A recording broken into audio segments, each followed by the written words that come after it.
one that reflects their goals and desires rather than those of governments, large firms, or political movements of one kind and another. So where is all this going? Well, what we're seeing is something very exciting, a radical transformation of the way education is delivered. We're moving into a new world in which people will be educated in quite a different way, and above all, a world in which people will control and direct their own education in a way which they have not done for over 200 years now. And this can only be an enormous change for the better. I hope you really enjoyed this. Click on one of these links here to watch more and learn more. If you want to do more, and more than watch videos, then click on these links here to find out about more student opportunities. Think back to your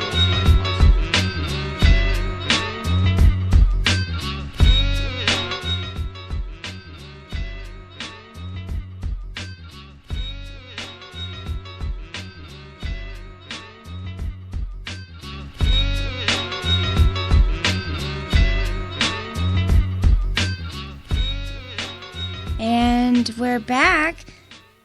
Thank you for staying with us. We are going to talk a little bit about Common Core still. Kelly and I have a few points we wanted to make about Common Core and also talk about a few more articles. So, Kelly, did you have anything specific that you wanted to talk about? Well, I had a lot of stuff that I noticed because I wasn't real familiar with Common Core. Like I followed the public school system for a long time. You grew up here, didn't you? Yeah. What school did you go to, Kelly? Let's get your background. I'm just kidding. I went to El Dorado. I actually lived across the street, basically, from El Dorado. Nice. I was still late every day, but, you know. You were not a morning person even back then. Yeah. So you got to looking into it, and what did you find out, or what piqued your interest about this Common Core stuff?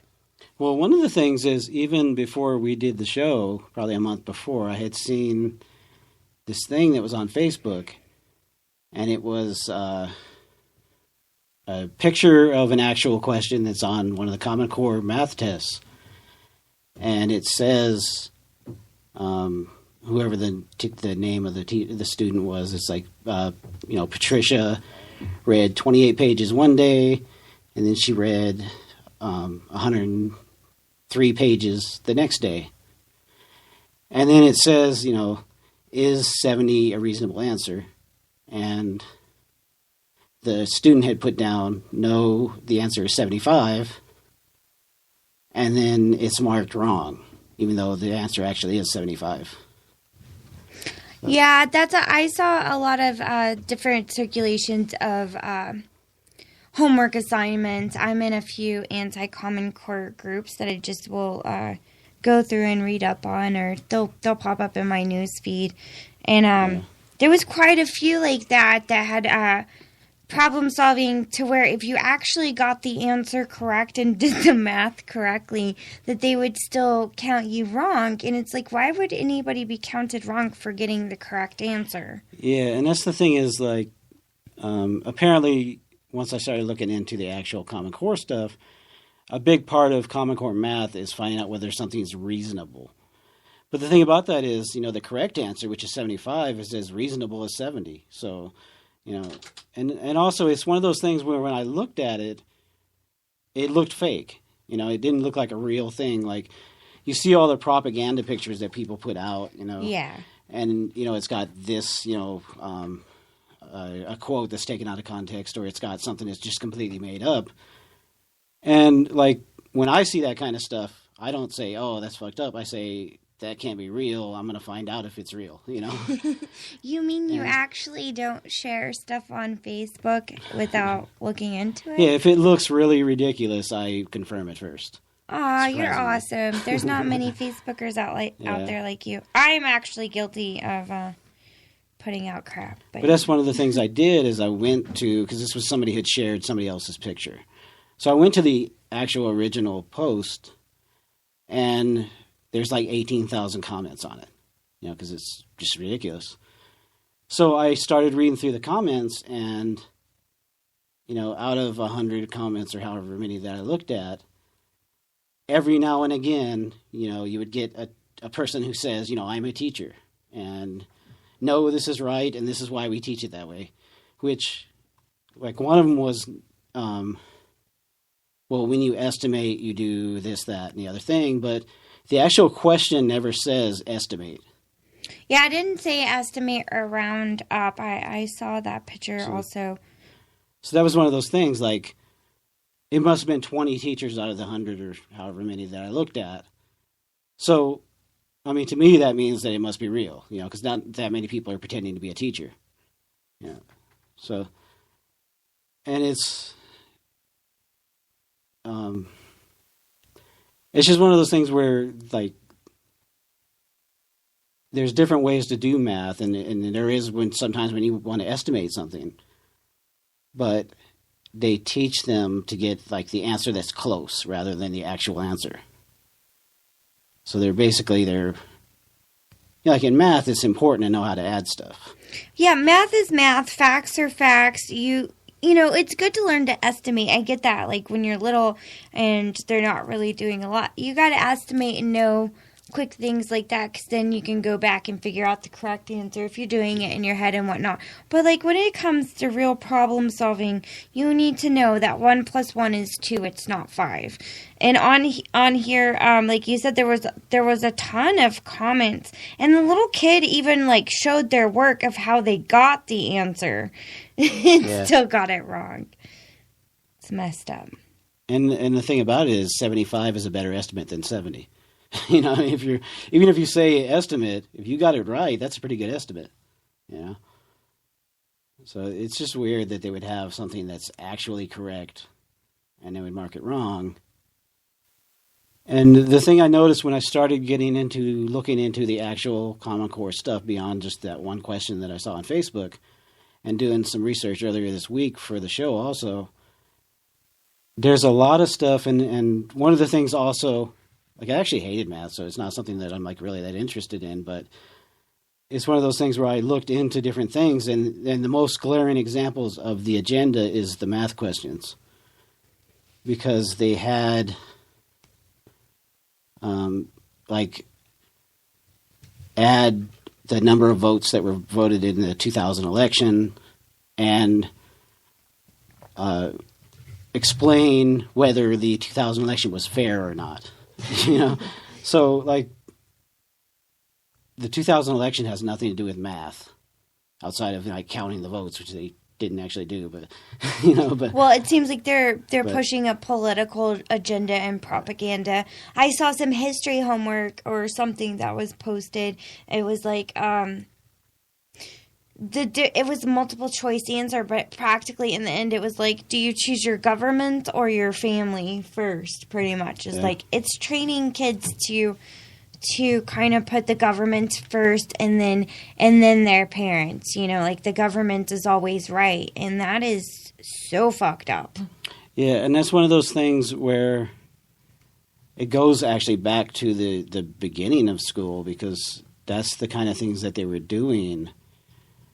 Is, a lot of the people that were involved in the early making up the lesson plans and stuff to create schools, a lot of those people were the National Socialists who believed it was part of their political belief that parents should basically hand their children over to the government to be raised for, 18 years or however long the school system was back then. And then when that child was molded into a good citizen, it would be, he would be given back to his family and everything, and he'd be ready to go and out and, get a job and work really menial hours. And so when you look at, like, they're pushing political agendas through math, and they had, like, another one that was like it was a group question, but the thing is, it dealt with Lincoln, and it was describing Lincoln as a liberal in the question. So it's just like they're injecting politics into stuff that shouldn't be involving politics. And that's kind of the way that the school system was designed originally. And like how Christina, That's a cold ass honky. like Christina was saying earlier, the Common Core thing and all the grants that came with it were like a bait and switch, and that's Right. what school was like basically from the very start.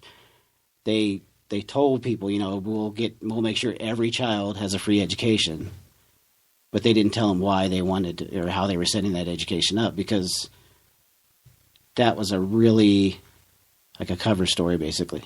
It was the way to get it passed so that they could do their real agenda. Well, there's always a cover story. Yeah.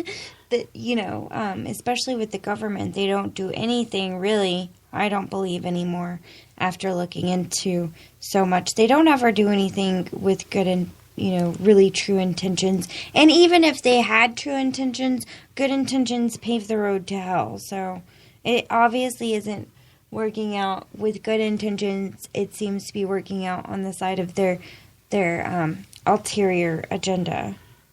Yeah, and it's also one of the things when they first started doing it, you didn't have the internet, so you didn't have so much access to what people were saying. But nowadays you can look that kind of stuff up, and they were actually pretty open as far as quotes and stuff about what their intentions were. You had what they called them, the robber barons at the time, so that kind of tells you how they were. But like the really rich, like train magnates and steel typhoons and those things, those guys actually were stating, we want to make sure people are trained to work in a factory, and we want to make sure that that's all they're trained to do, and when they graduate from school, they'll be ready to just go down the street and start off in that factory. Yeah, you wouldn't have to spend as much time and money training them when they got out and educating them to work. You could already have little ready-made workers. Yeah, and it also feeds into like the war propaganda and shit like that.